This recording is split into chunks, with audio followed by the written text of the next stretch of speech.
Over the past 5 years, the South Africa Investment Conference has sought to raise South Africa's profile as an investment destination and create a platform for engagement between government and investors. This drive to increase investment is aimed at creating sustainable economic growth and job creation. President Cyril Ramaphosa launched this initiative in 2018 with the express purpose of improving the business environment by reducing bureaucratic hurdles and making it easier for businesses to operate and invest in the country, as well as creating opportunities for Black industrialists.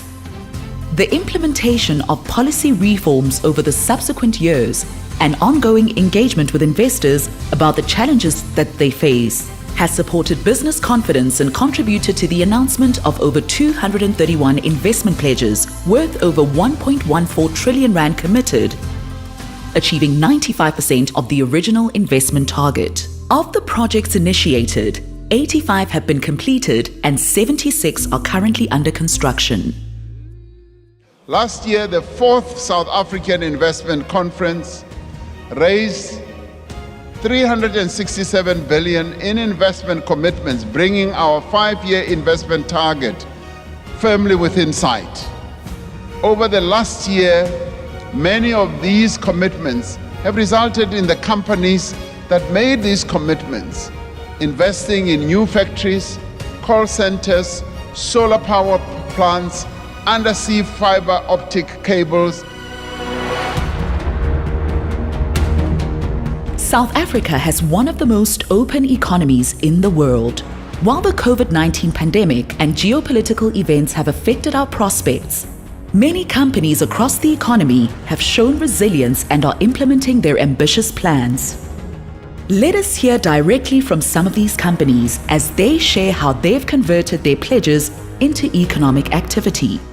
The mining sector is well established and highly developed, with emerging and junior miners also playing a role, especially in exploration. 8.1% of South Africa's GDP came from the sector in 2022, supporting more than 475,000 jobs. The sector has highly developed and diversified resource assets, considered one of the most valuable in the world. The country is also among the pioneers in swap-level mining, and that is where companies like Vedanta, Ivanhoe, Anglo-American, Bushveld Minerals and Renergen come in. Renergen is an emerging natural gas and helium explorer. Let's tell you a bit more about their pledges and their impact. All right, Stefano Morani and Nick Mitchell, thanks very much indeed for speaking to us. Renergen is hoping to position itself as a front runner in the industry. Tell us a bit more about the impact you're hoping to make. Sure. We started with a small pilot plant, CNG project. We turned that live in 2016. We started developing a larger phase 1 project, which has become commonly known as the Virginia Gas Project now. So we made the very first pledge some years ago. That was for 750 million rand. That's now fully invested. At last year's conference, we announced a pledge. We made a further pledge to build phase 2 of the Virginia Gas Project, which was going to be a 13 billion rand project. In October 2018, Vedanta, located in Gamsberg in the Northern Cape province, pledged 21 billion rand at the South Africa Investment Conference. Vedanta has a significant plan to grow in South Africa. They have delivered on their commitment with an initial investment of 6.5 billion rand towards Gamsberg Phase 1, which is now fully operational and has created about 1,500 jobs. They have also approved a further 7 billion rand towards Gamsberg Phase 2, which will create a further 1,500 jobs. The ICT sector, which includes telecommunications companies, has been resilient in ensuring that the country remains connected. This sector has proven consistently dynamic, with annual income within the region of about 243 billion rand in 2021. National network coverage has increased to about 97% due to the investments by companies in the sector, including Vodacom, Google, Telkom, MTN, and Rain. Mobile networks in South Africa have an incredible role to play in ensuring we're not only growing our economy, but also creating many indirect jobs. Let's go in, get you a sense of how they're hoping will make South Africa work. Vodacom has also been involved in this kind of initiative since the very beginning. In fact, you've got a lot of skin in the game, as they say. Why is that so important for you? Our involvement in small businesses, our involvement in connecting businesses makes a huge change. We've done some really specific things from the start of our commitment of the investment conference. Over 61 rural areas have been covered with connectivity on our part, and so that drive continues to ensure that no one gets left behind because of the impact that this has and the opportunities it provides to people with connectivity. Thanks for speaking to us. Thank you, and Appreciate it. appreciate it. Cheers. Now, those in the know will tell you that information and data is probably the commodity of the day. There's been great excitement around this sea cable, which has already been here in South Africa and has been in other countries on the continent. Tell us a bit more about that and how it fits into what you've essentially outlined. It's a cable that connects Africa to the rest of the world. This particular one brings faster, affordable, reliable internet access from Portugal. So the cable landed in September 2022, and it's a 144 terabyte per second cable. So in October 2021, we pledged $1 billion across the African continent over 5 years. And a big part of that is the infrastructure stuff that you and I spoke about, the Equiano subsea cable, the cloud region. Absolutely. The manufacturing sector employs over 1.2 million people and contributed more than 13.4% to South Africa's GDP in 2022. The sector is characterized by a diversified industrial structure with large subsectors, including food processing, beverages, plus machinery and equipment, which have posted strong growth since 2000. A number of black industrialists have emerged in the sector and have shown themselves to be a force to be reckoned with. Companies like Dalisu, PharmaQ, Unica, and BT Industrial have, together with many other multinational companies, recently taken the lead in making investment pledges in line with the presidential investment drive. Procter & Gamble has been investing in South Africa's economy from the very beginning of this particular initiative. All right, Timmy Tope, Alicia, and Pindile, it's so wonderful being in your space. Thanks very much indeed for having us in this bustling environment. And you know, as we watch everybody do their work, one can't forget that P&G has been involved in this kind of initiative from the very beginning. Why was it so important for you to do that? So our operations, generate jobs. So leading a total of about 80 people, I feel really valued as not only an employee, but a female. And on this journey, over the last 5 years alone, Procter & Gamble has invested over 800 million Rand in this site here. So in our manufacturing journey, it started with the 2018 pledge for 300 million Rand, and we built lines here on the Pampers brand. We then expanded it to Always, and then just in last year's conference, we made a pledge for 250 million Rand to start manufacturing our Ariel laundry liquid locally, and we really look forward to welcoming President Ramaphosa to commission the site very soon. The South African automotive industry is an important sector of the country's economy, contributing significantly to its GDP and providing employment opportunities for many people. The South African government launched the Automotive Master Plan, which aims to increase local vehicle production to 1% of global production by 2035. Some of the key players in the sector include big multinationals such as Toyota, VW, and Mercedes-Benz, and these have created opportunities for black industrialists such as VM Automotives and MCR Plastics, who are manufacturers of high-quality automotive components. Now, the Toyota story is one of resilience, commitment, and unimaginable creativity.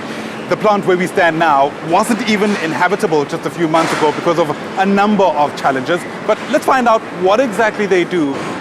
There are a few, facts and figures I know you'll throw in a moment, but let's talk a bit more about that investment journey.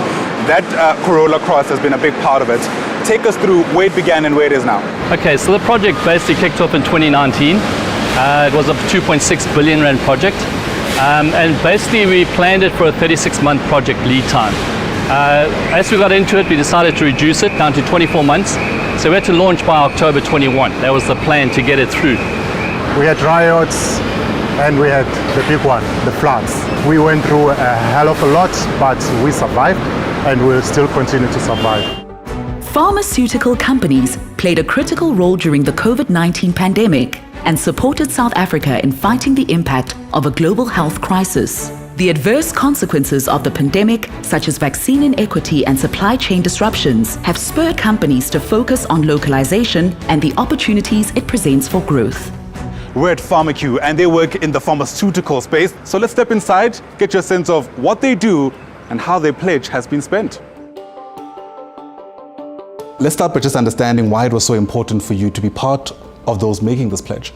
Pledges like this will enhance more industrial development, more growth in the country. And so in 2019, we made a pledge of 100 million to that extent, but then we were stuck with the disaster of COVID. So we couldn't do it in 2020 and 2021. We started again the project of the pledge that we made of 100 million, 105 million to be precise. Further to that, we also invested further 100 million in terms of other areas that we want to upgrade. We want to enhance capacities, which will also create jobs. As we increase our lines, as we expand our business, the job opportunities increase. The energy sector is a key focus of attention in South Africa as the country faces the challenges of load shedding and energy insecurity. This crisis has also created opportunities for the development of innovative solutions. The rollout of the Renewable Energy Independent Power Producers Procurement Program a decade ago established the benchmark for such projects, and after an interruption in the mid-2010s is now well underway and producing power at lower costs both in value and to the environment. This program is likely to see renewable electricity generation capacity increase substantially to about 16,800 megawatts by 2030, almost a quarter of the country's overall installed capacity. Government's initiatives have created space for increased competition in electricity generation, including by private companies such as Scatec and Aqua Power. We caught up with Sitati from Scatec.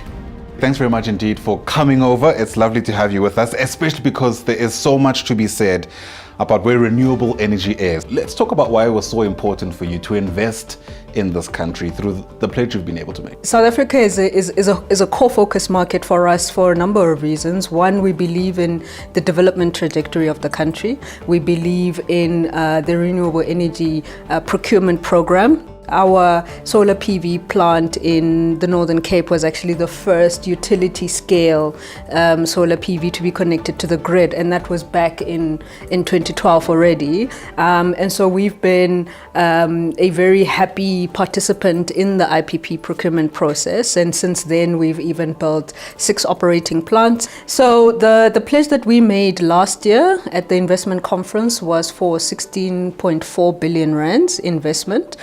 And as I said, that primarily went into the risk mitigation power procurement program. Specifically, we've invested in a 540 megawatt solar PV project. It also has 225 megawatts of battery energy storage solution. So when we speak about solar, typically a lot of people think of, PV solar panels that you put on top of your roof, but you guys are working on a completely different scale. So maybe let's start there. Sure. Tell us a bit more about the plant and how it operates. Well, the Redstone Solar Thermal Plant, it's a solar thermal plant, which is the difference between PV and solar thermal. The solar thermal actually uses the heat of the sun to generate electricity. So it's almost like your normal conventional thermal power plants, but replacing your fuel source of coal or oil or gas with the power of the sun. Tell us a bit more about the pledge you've made and the impact you're hoping to have. It's an 11 billion rand project. It covers a 100 megawatt capacity CSP tower facility, which like thermal plants can run 24/7. But the pledge was more than just energy. It was more towards assisting socio-economic development in the area, which we have been doing successfully, and which of course this project will do. So we are embedded in the community for 35 years, and the benefits of this project, both from the energy as well as all of the socio-economic investments that we will be making along the way, is going to be humongous. So Ayanda, you were on the ground conducting engagements and interviews. What were some of the key takeouts? Sechaba, it's been phenomenal. Often there's a lot of excitement when the pledges are made, but sometimes there's a concern that it's nothing but the numbers that are speaking. We've been on the ground, we've watched how these manifest into projects and how those initiatives change the material conditions of the people who rely on them, the people working on the ground. Certainly can't wait to see what else is in store. Fantastic. Here's to moving forward.